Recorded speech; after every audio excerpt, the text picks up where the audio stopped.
This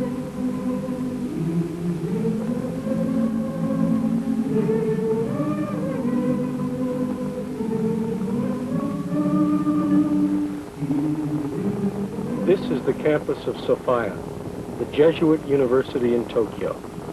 Outwardly, there is nothing remarkable about these buildings, but within them is a unique combination of that which is truly Christian and that which is truly Japanese.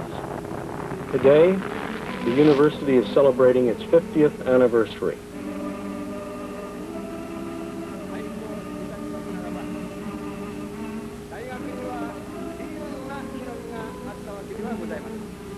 The Reverend Dr. Francis Xavier Oizumi, president of Sophia, is addressing the anniversary convocation. The little school, begun with 16 students, has become one of the major universities of Japan, with 6,000 students and an international reputation.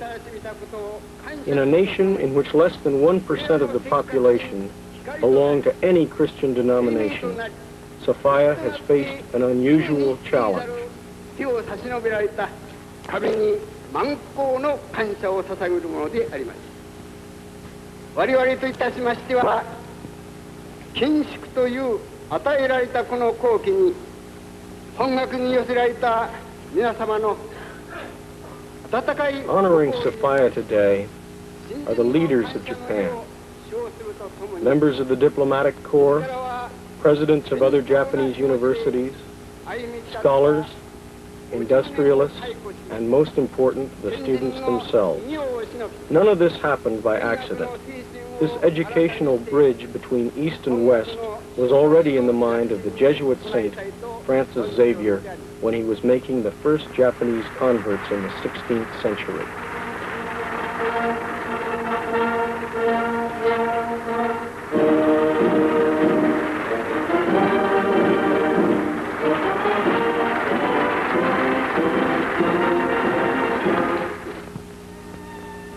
This is how it began. In this former house of a Japanese nobleman, Count Oshima, 16 young Japanese began attending the first small classes in 1913. Now a recreation center for the co-ed students of Sophia, the building is symbolic of the less hurried life of an earlier time.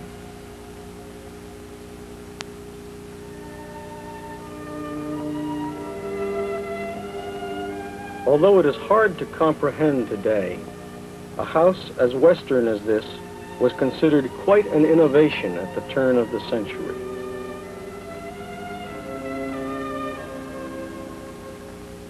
Kept in this old and charming place are pictures of the first Sophia classes and of the buildings destroyed in the terrible earthquake of 1923.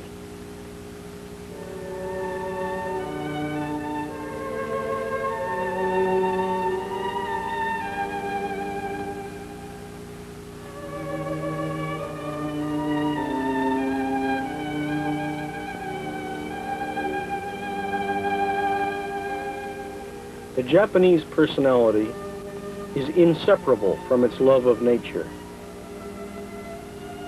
This quiet garden used to be a place in which kimono-clad samurai warriors would spend their gentler hours. Today, this oasis in the construction boom of modern Tokyo offers faculty and students a place to relax and meditate. Here, too, linger the memories of earlier days at Sophia, of buildings long since gone, of the spirit of the men who devoted their lives to developing a place of learning.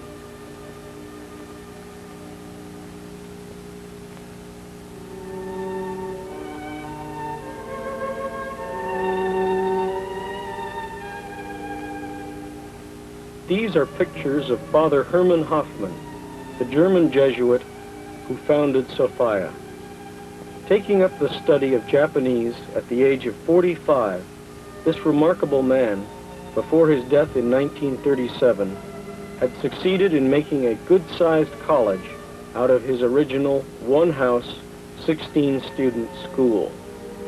Today, his statue looks out upon a modern campus holding a student body 400 times the size of his first pioneering classes.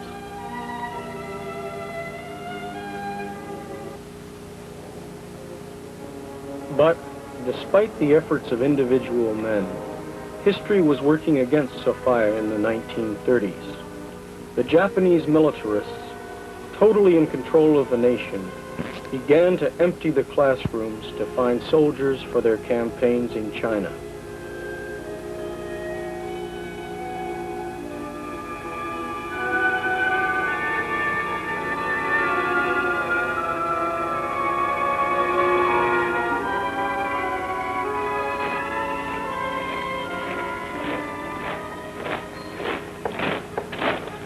When some Japanese undergraduates at Sophia refused to pay homage at a Shinto shrine dedicated to the military spirit, the newspapers attacked the university.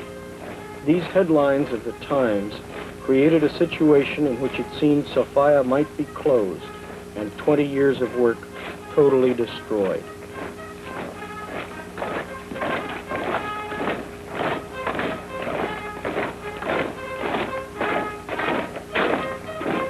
Instead, the militarists maintained a strong presence on the campus, training the students of Sophia, like those of other Japanese universities, to participate in their adventures in China and Southeast Asia, the course which eventually led to Pearl Harbor and what is known to the Japanese as the Pacific War.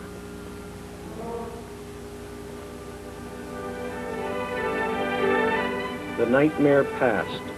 The new era came, bringing with it democracy, co-education, a strong Western influence, and many confusing problems to a generation who are inevitably different from their parents.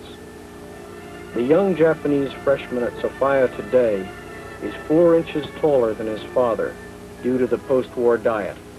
The post-war diet of ideas has produced similar explosions in the Japanese intellect. Not all of these boys and girls know what they want, but they are busy looking. In the midst of hustling student life in the largest city in the world, the garden, the chapel, remain, a welcome retreat during the course of a busy student day. Only 1/7 of the student body at Sophia are Catholics. The university puts no pressure on any student to become a convert, but many students do become Catholics because of the example of those students and teachers who are.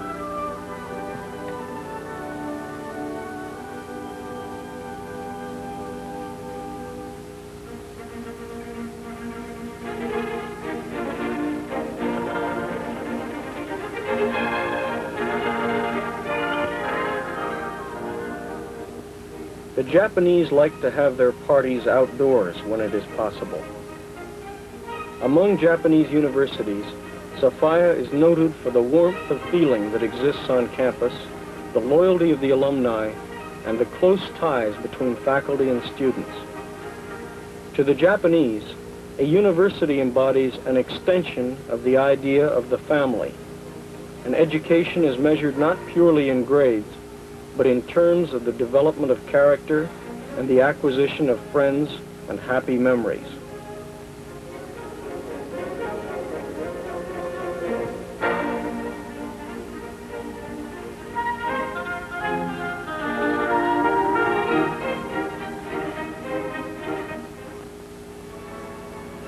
With each new freshman class, Sophia's total enrollment increases, but, more significant, so does the quality of the students. For each of these boys and girls who were admitted, 7 applicants were turned down. One reason for this surge of applicants is Sophia's reputation as the leading university for the teaching of foreign languages. Building on its core of priests from 30 nations, Sophia now has the finest language laboratory in Japan. Courses are offered in English, French, Spanish, Russian, German, and Portuguese. An accident. Largely an accident. Largely an accident. 平井さん。 Then the practice of the... In a nation whose post-war industrial buildup has outstripped its supply of trained engineers, there is a premium on the development of scientific skills. The products of Sophia's science courses often go on to do postgraduate work in the United States before returning to make their careers in Japan.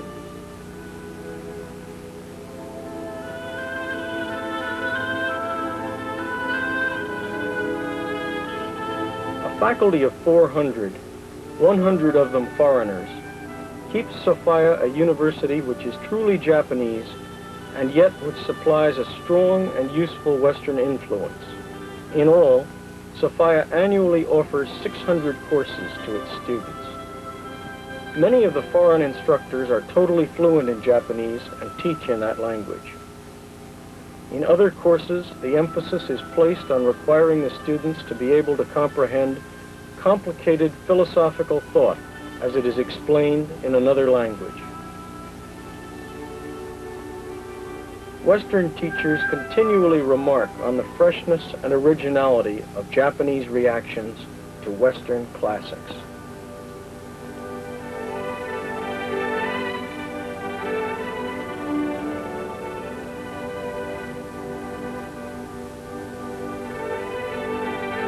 Because of the pressure of numbers in many Japanese universities, small group teaching is unheard of. At Sophia, the large lectures are interspersed with many seminars, and both academic and personal guidance are always available to any student on an individual basis.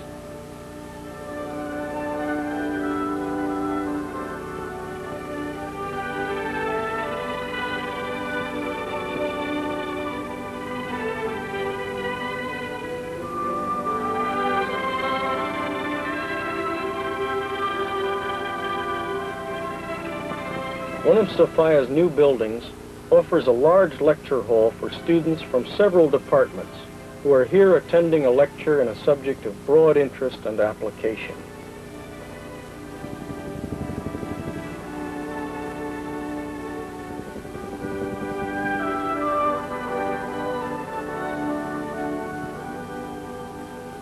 This is the university's main street. It is here, walking away from this lecture or towards that discussion group, that the process of thinking it over begins. The Japanese student is not a Western student, and his reactions to things are not always the same. He has a deep love of nature and of beauty in all its forms. Generally, this ranks higher, and the acquisition of precise facts ranks lower than it does with his American and European counterparts.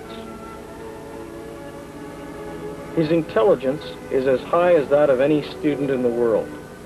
His method of thinking, his sense of values, quite naturally differs from those found on an American campus.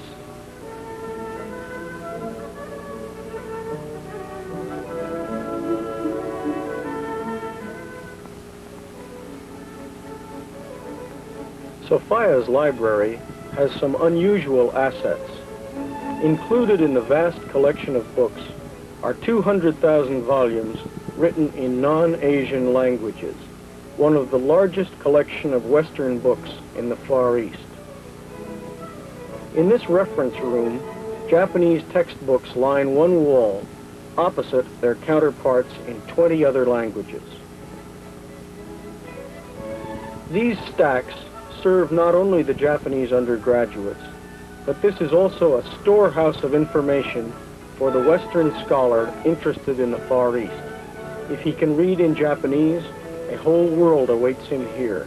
If not, a large collection of materials on the Far East written in Western languages is at his disposal.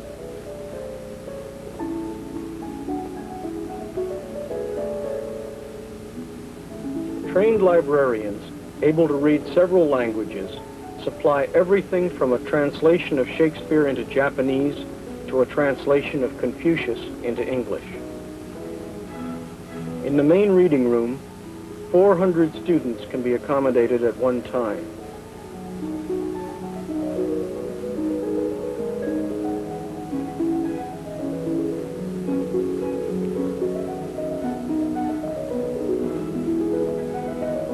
This room is known as the Kristan Bunko, a department which it devotes itself to the fascinating period of the work of the first Christian missionaries during the 1500s.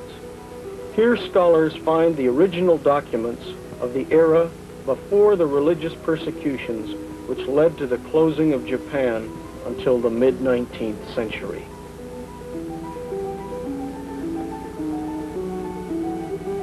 Monumenta Nipponica and Sophia are two of the best-known publications of the university, noted for their contributions to Asian studies. The university has also published a Catholic encyclopedia in 5 volumes, the first such work in Japanese. This is the seminary on the outskirts of Tokyo, run by the theological faculty of Sophia. Here, future priests, both the diocesan and the young religious of several orders, are trained for the priesthood. At present, there are about 100 seminarians in residence.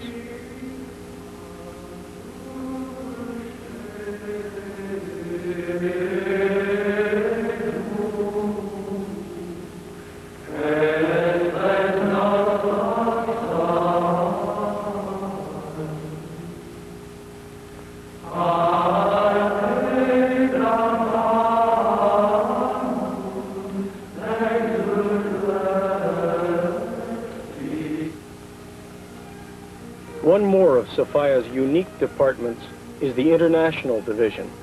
This branch of the university provides a college education in English for foreign residents in Tokyo. Some 400 students from a fascinating variety of backgrounds are enrolled each semester. Citizens of 44 different nations have received the Bachelor of Arts or Bachelor of Science degree awarded by the International Division. Just as the university is known for teaching European languages to young Japanese, so the International Division is known for teaching Japanese to young Americans.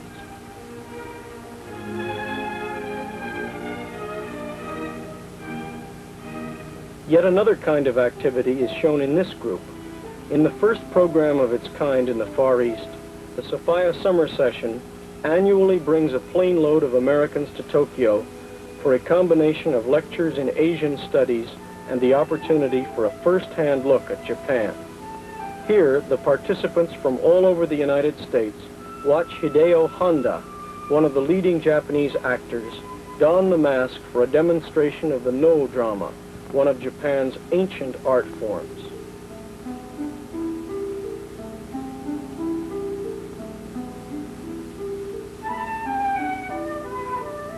These kimono-clad Sophia co-eds are demonstrating the tea ceremony, another of the classic arts of ancient Japan.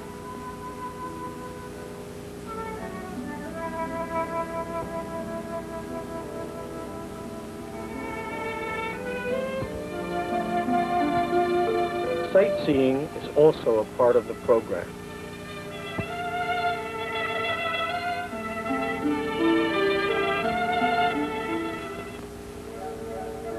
A short distance from the main campus is the girls' residence. Here, 85 girls from families living far from Tokyo are comfortably accommodated in single rooms. In summer, their places are taken by the American girls who attend the summer session.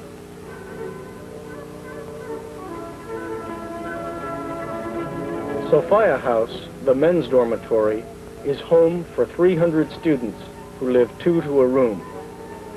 This is more than just a place to sleep. Here the students study hard and play hard. Ping pong, television, guitar playing, and the Japanese equivalent of the American late-at-night bull session. All this is part of life at Sophia House.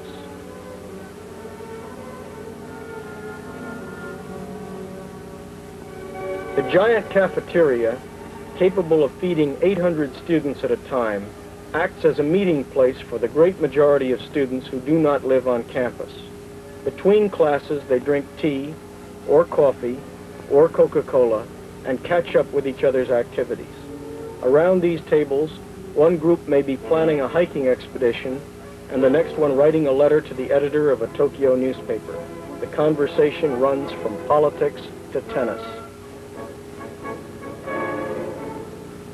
Sophia has what is without a doubt the world's most improbable location for an athletic field.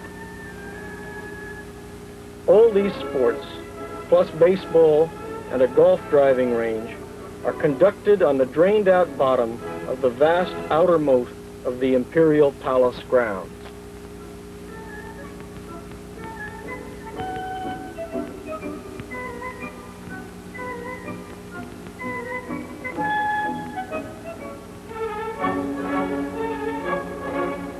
Housed in Quonset huts from the post-war occupation period, 50 student clubs offer Sophia's undergraduates a choice of extracurricular activities ranging from repairing automobiles to ikebana, the Japanese art of flower arranging.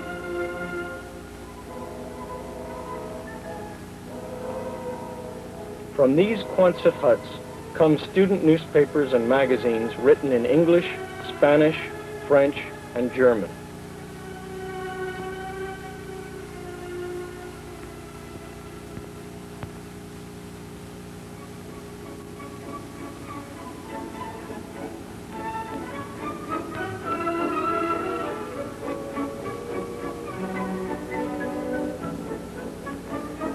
In nearby buildings, the musical and dramatic activities have their practice quarters.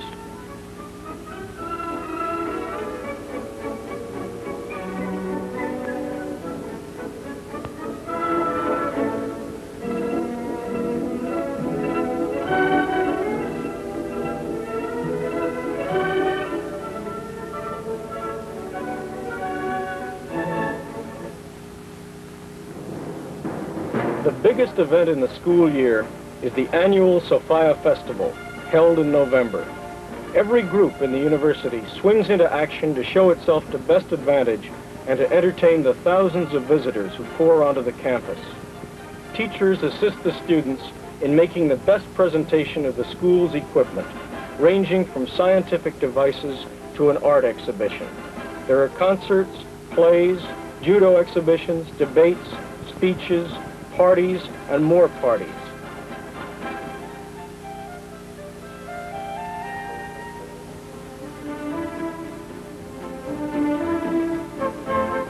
At this massive garden party, no one mentions the word study.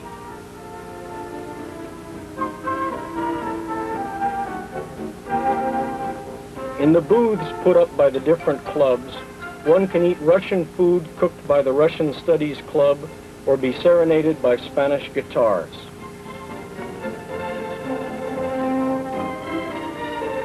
One can even take a ride on a cut-down racing car whose purpose is unknown.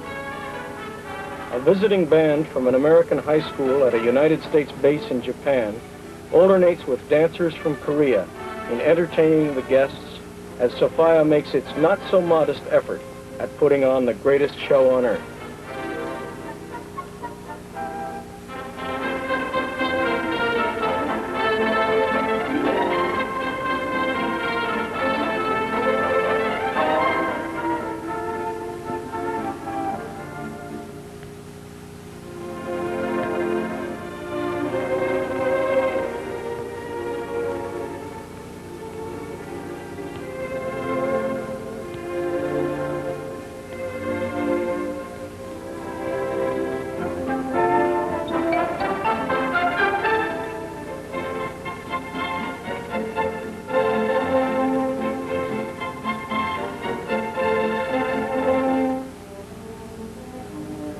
The annual festival always ends with a bonfire on the playing field and the lusty singing of the school songs.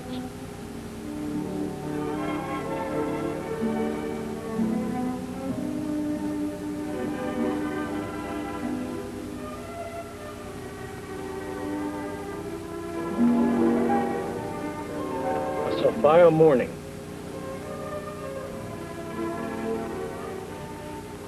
From every part of Tokyo, the students emerge from subways and buses and streetcars on their way to a new day of classes. It is a long way from the one building and the 16 students of 50 years ago. Now they come from all over Japan, competing hard to get in, proud of being admitted, proud of their school. In these halls, for 4 years, they will be exposed to the fusing of the two great traditions of East and West, an education that makes them not only true citizens of Japan, but of the world. So here is the idea that was in the mind of St. Francis Xavier. After 400 years of isolation, persecution, earthquakes, political turmoil, and war, there is, indeed, a Jesuit university in Tokyo.